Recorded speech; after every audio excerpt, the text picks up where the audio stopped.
Tonight, we begin with a geopolitical miscalculation that world leaders had warned against, diplomats had pleaded to avoid, and intelligence analysts had feared for years. I am John, and I have spent the last few hours analyzing multiple incoming reports, open-source intelligence, and defense signals. And what's emerging is not what mainstream coverage is focusing on. I've analyzed multiple international reports, open-source intelligence, and defense signals. A strategic failure that didn't unfold over decades, but in a matter of weeks. Weeks that changed the balance of power in the entire Middle East. Weeks that brought one of the world's most defiant regimes face-to-face with consequences it never believed would arrive. Weeks that ended with military operations, a supreme leader assassinated, and a Strait of Hormuz crisis threatening the global economy. What Iran did, stalling, deceiving, and outlasting, was a strategy built over 40 years. And when that strategy finally failed, the United States and Israel did not hesitate. They responded with precision, speed, and overwhelming force. For years now, there had been signals, not official confirmations, not formal announcements, just patterns, movements, and intelligence indicators suggesting that something was coming.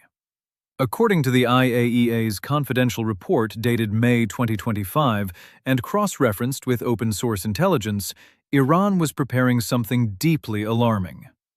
By that point, Iran possessed over 400 kilograms of uranium enriched to 60% purity, a nearly 50% increase since just February of that year. Iran has always been calculating in its diplomacy, but also extremely methodical in how it executes defiance. Their behavior followed a pattern, a rhythm, a sequence, almost predictable. Negotiate, delay, accelerate the program behind the scenes, then claim victimhood. But this time, something changed. The pattern went silent. And experts who monitor Iran's nuclear posture know exactly what that means. The centrifuges weren't slowing down. They were accelerating. The diplomatic backchannels suddenly went cold. The public statements became more aggressive and dismissive. And then, the sudden absence of any real concession at the negotiating table. And when things go silent at that level, that's when something loud is about to happen. Early 2025, reports from the White House confirmed what they described as Iran's direct defiance of a 60-day deadline set by President Trump to reach a nuclear agreement. On April 12, 2025, Iran and the United States began a series of negotiations aimed at reaching a nuclear peace agreement, following a letter from President Trump to Iranian Supreme Leader Ali Khamenei. Trump had set a 60-day deadline for Iran to reach an agreement. After the deadline passed without an agreement, Israel launched numerous strikes against Iran, igniting a war between the two countries. These were the types of actions only taken when signaling one of three things: total confidence that America would blink, a belief that time was on Iran's side, or a catastrophic miscalculation about Trump's resolve. Different sources are interpreting this differently. According to Foreign Affairs magazine, between 2018 and 2025, Iran learned to sprint, advancing its centrifuge technology to the point where even if it accepted demands for zero enrichment, it might still be able to produce weapons-grade material in less time than before. Meanwhile, the House of Commons Library analysis suggests that the failure of indirect negotiations in February 2026 on a new agreement to curtail Iran's nuclear program came despite the Omani mediators stating significant progress, with Iran willing to make concessions. But Trump said he was not thrilled with the talks. But one thing is clear: Iran had shifted from negotiation to stalling, and Trump shifted from patience to action. The response from the United States and Israel was not routine. It was not symbolic. It was immediate. On 28 February 2026, Israel and the United States began a series of strikes against Iran, stating they aimed to induce regime change and target its nuclear and ballistic missile program. Iran's supreme leader, Ali Khamenei, was killed in the strikes. These were not standard responses. These were high-level strategic deployments, systems and capabilities only activated when preparing for a decisive, civilization-altering escalation. The U.S. began amassing air and naval assets in the region at a level not seen since the outset of the 2003 U.S.-led invasion of Iraq. Iran had assumed Trump would stop at threats. That was the miscalculation.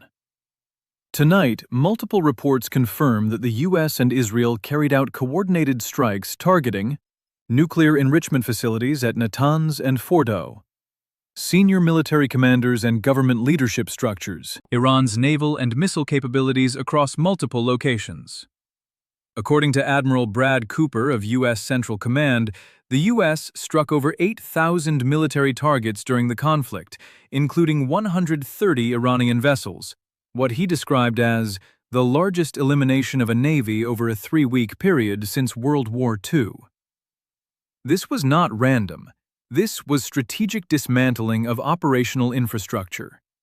One of the major Iranian nuclear sites targeted was the Fordow uranium enrichment plant, estimated to be 80 to 90 meters underground, requiring the use of GBU-57A-B MOP bunker buster bombs, which can only be carried by a B-2 bomber, a capability only the United States possesses.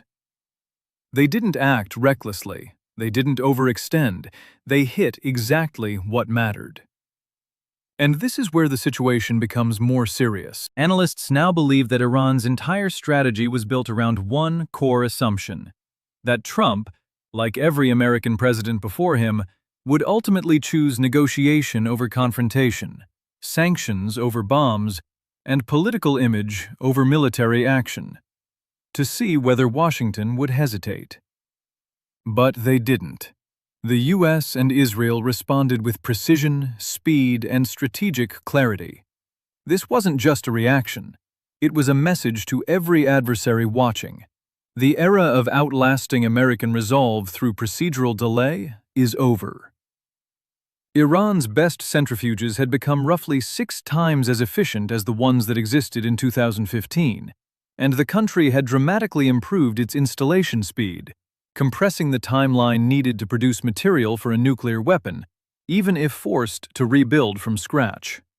The irony? The very advances Iran made by stalling the 2015 deal also triggered the urgency that made military action feel unavoidable to Washington and Jerusalem. As more information comes in, the scale becomes clearer.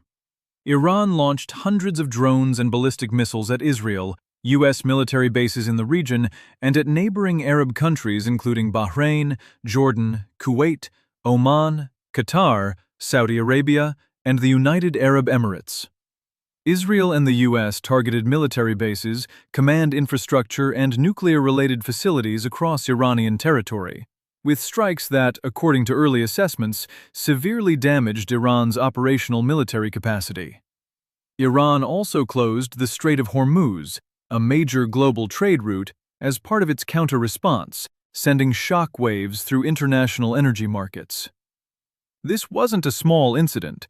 This was coordinated. This was structural, and its consequences are being felt far beyond the battlefield. This situation goes beyond the battlefield. It directly impacts global trade routes, energy supply chains, and regional stability across the entire Middle East and beyond. The unrest in the Strait of Hormuz disrupted the waterway through which roughly a fifth of global oil supply passes, with Brent crude rising to over $104 a barrel amid a growing global energy crisis. As one analyst put it, for Tehran, instability is leverage. As long as energy prices remain high and the strait remains disrupted, Iran retains one of its few major bargaining cards. This is not isolated. This is deeply interconnected with every economy on the planet that depends on Middle Eastern oil and global shipping lanes. At this stage, it's important to note, different sources are reporting different layers of this situation. The Wikipedia record of the 2026 Iran war highlights the military and diplomatic timeline with multi-country involvement. The House of Commons library briefing focuses on the ceasefire negotiations, the Strait of Hormuz impasse, and the UK's defensive posture after its bases were struck. Foreign Affairs magazine raises deep concerns about whether the military campaign has truly ended Iran's nuclear capacity or merely delayed it. This analysis you're watching is based on combining all available verified information. Where uncertainty exists, it has been flagged. Analysts are now considering multiple scenarios. One possibility is that Iran, now under new leadership after Khamenei's death, is preparing a long-term asymmetric strategy: proxy pressure, cyber attacks, and energy disruption rather than direct confrontation. Another is that this was meant to demonstrate that Iran cannot be defeated into submission, buying time to rebuild capabilities while talks drag on. And the most concerning scenario, that Iran retains undisclosed enrichment facilities and that the nuclear clock, despite all the strikes, has not been truly stopped. Iran had a long history of pursuing enrichment clandestinely, with its two declared enrichment facilities at Natanz and Fordow, both having been built covertly at the turn of the 21st century. At this point, nothing is confirmed, but the indicators are worth watching closely. From my analysis, there are now two clear paths forward. Either Iran's new leadership accepts the new reality, zero enrichment, removal of stockpiles, dismantlement of the program, and negotiates a deal that formally ends the conflict, or it continues to resist, gambling that war fatigue, oil prices, and international pressure will force the U.S. to accept a weaker agreement that leaves Iran's nuclear knowledge and hidden infrastructure intact. Both options come with consequences, and neither is simple. As Trump himself said, the ceasefire is on life support, and if there is no good path to a negotiated settlement, the military method remains on the table. Iran thought it could outlive Trump. It thought maximum pressure would fade. It thought another administration would come along and reset the clock. They miscalculated. Badly. This is John, reporting for Revolt Files.